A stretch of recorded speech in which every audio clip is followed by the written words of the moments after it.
And Gilbert thought to himself, one wants to suck the dick of a stranger, the other wants to pay for the college education of their child, the other just wants to get a poem published. We're all human beings with more or less frustrated desires, and we're all more or less the same, Gilbert thought, as the mushroom chanted, Gnosis, the fungus from within my buzzing heart, open, open, being is knowing. Gilbert peeked into the store and smiled at Peggy's shopping spree, and smiled at Hareem's sweeping. I'll write the stories that are in me to be written.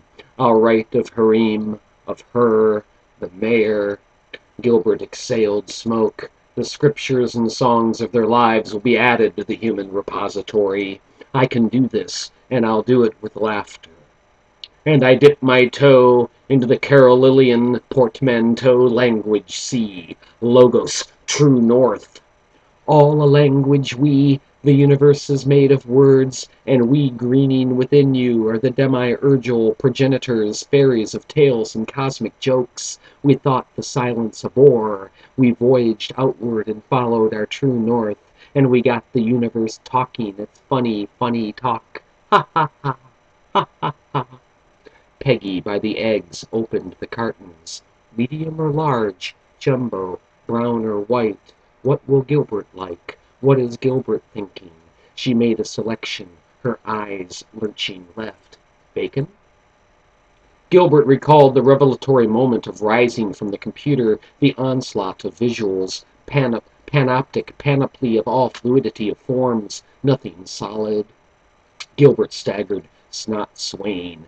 The sink filth and grime of floors and walls crawled liquid-like and beautiful. He gazed at his palm, whose lines likewise crawled, every crack a Rembrandt, his body a buzz, a local locus of gnosis, and giggling, unself-conscious, he flipped on the bathroom light and glimpsed the leprechauns dancing and impishly laughing their child-wise laughs, and ever darting out of Gilbert's peripheral view. Ha ha ha!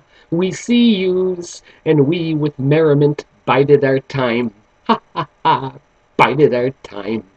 We sang of your soul from before you were born. We knew we'd find you. We knew. Ha ha ha! And there they were, the shroom entities I'd read of and the mayor spoke of. They were real.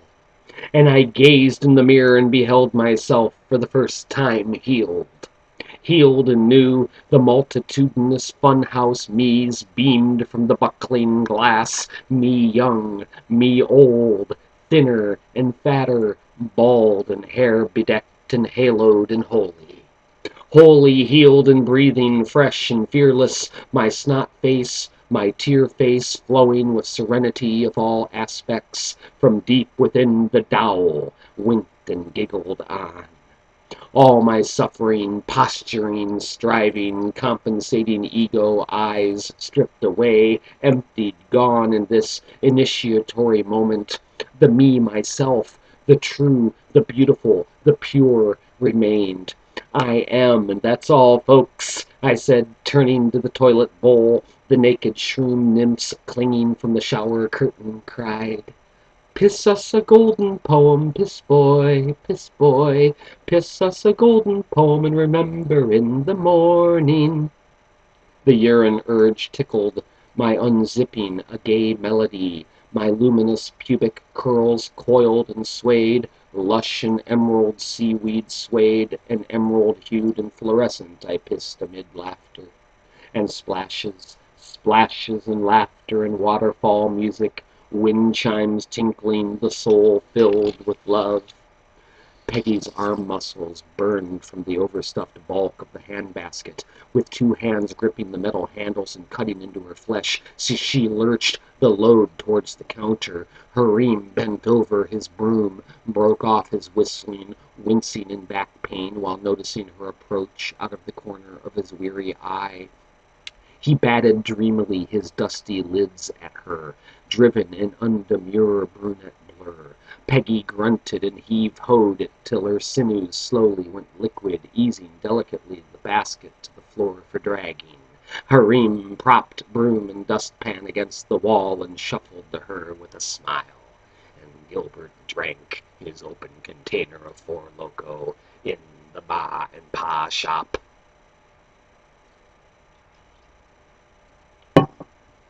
What a willful creature, Gilbert thought.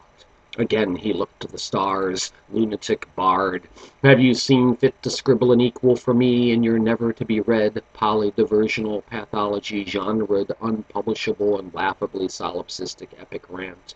The cultivated hymn within him answered. This is Gnosis, silly shaky Gnosis, agnosis song. Drink down Gestalt malt and see new eyes. The ego lens is a cloudy, shroudy, post-original, binocular lie. New eyes see clear, clear aboriginal. See the scope of the joke. Ha ha ha. Just yin-yang it. Ha ha ha. Anarchic, hot-aired soul puff. Ha ha ha. You just jello belly bellow to yourself. Ha ha ha. Seeing is shrinking, ego shrink and listen long to them. Listen long to the other song. And this is Gnosis. Listen? I've always been a good listener. Gilbert observed Harim lifting Peggy's items to the counter. She is smart, I hope, and tough. She is worthy to be listened to, and I...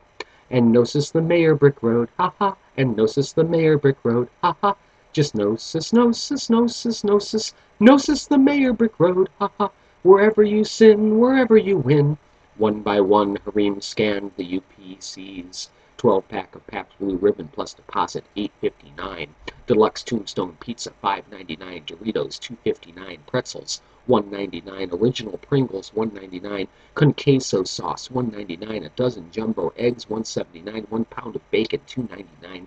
2 pints of Haagen-Dazs ice cream, $5.99. That'll be $33.91, ma'am, Harim said to her taut breasts. As Peggy fumbled in her purse for her credit card, Harim reached up to an overhead shelf and clicked on an ancient, bulky transistor radio.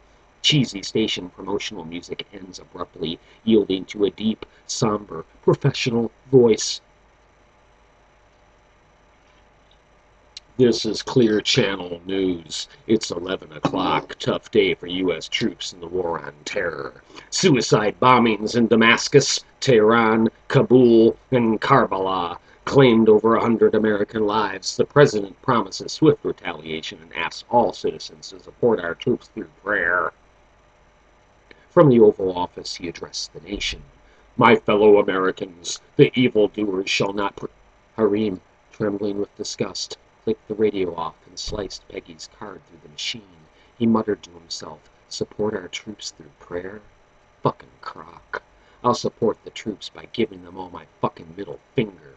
This war will never ever end. I have 2 baby boys at home, and I'll be goddamned if I'll let them fight for this bullshit. Support the troops? His face reddening, voice cracking. I say, fuck the troops.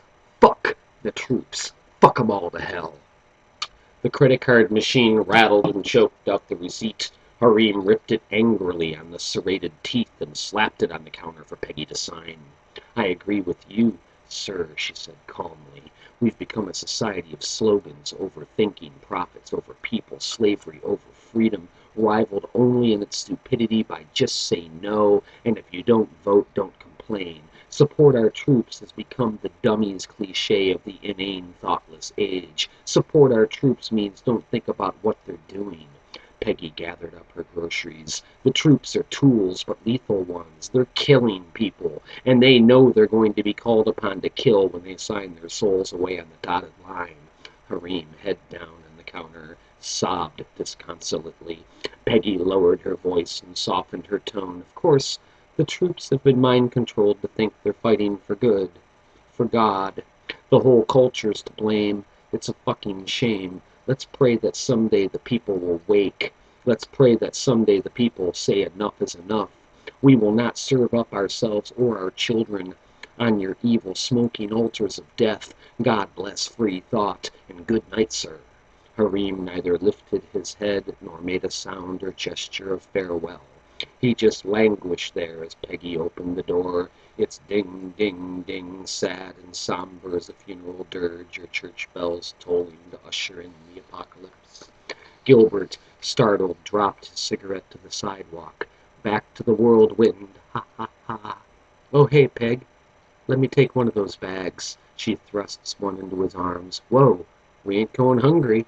I'm starving, Peggy said to her grumbling stomach. I've had nothing since breakfast. Yeah, Gilbert agreed as they started walking. New World Order afternoons tend to ruin appetites, but the shock is wearing off. Nothing says we're not afraid of you tools like a little feasting. So let us feast on this New World Order night. Peggy cracked a smile. I wonder what barbecued Homeland Security agent would taste like. Chicken! Most definitely chicken! Perfect picnic fare to be washed down by PBR. Peggy's raucous howls were answered by dog barks. The moon shimmered giggles through its face of hazy gauze. We'll make it a summer date then. Maybe Safeway will have a big Memorial Day blowout sale on Homeland Security cutlets and ribs. Ha ha ha ha! Came in high-pitched peals. Perfect! Exclaimed Gilbert, bright-eyed. Right after my birthday.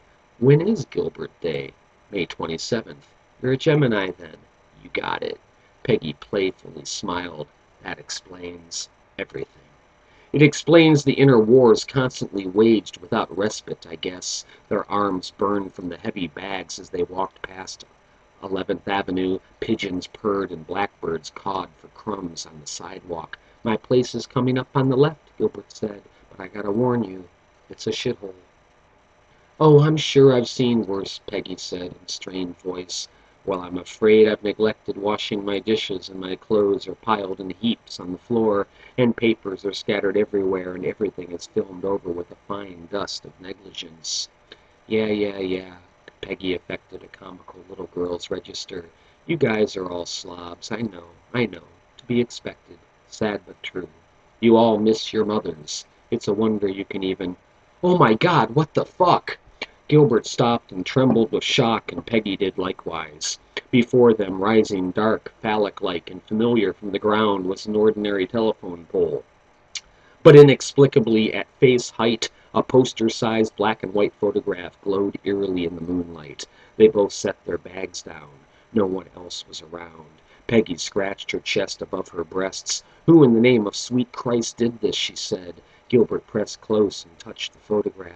Obviously taken at the park block protest, it showed the mayor, fist raised and clenched tightly in defiance, mouth open with teeth bared, the bullhorn dangling in his other hand, his eyes wild with intelligent indignation and slightly magnified behind his small-rimmed glasses.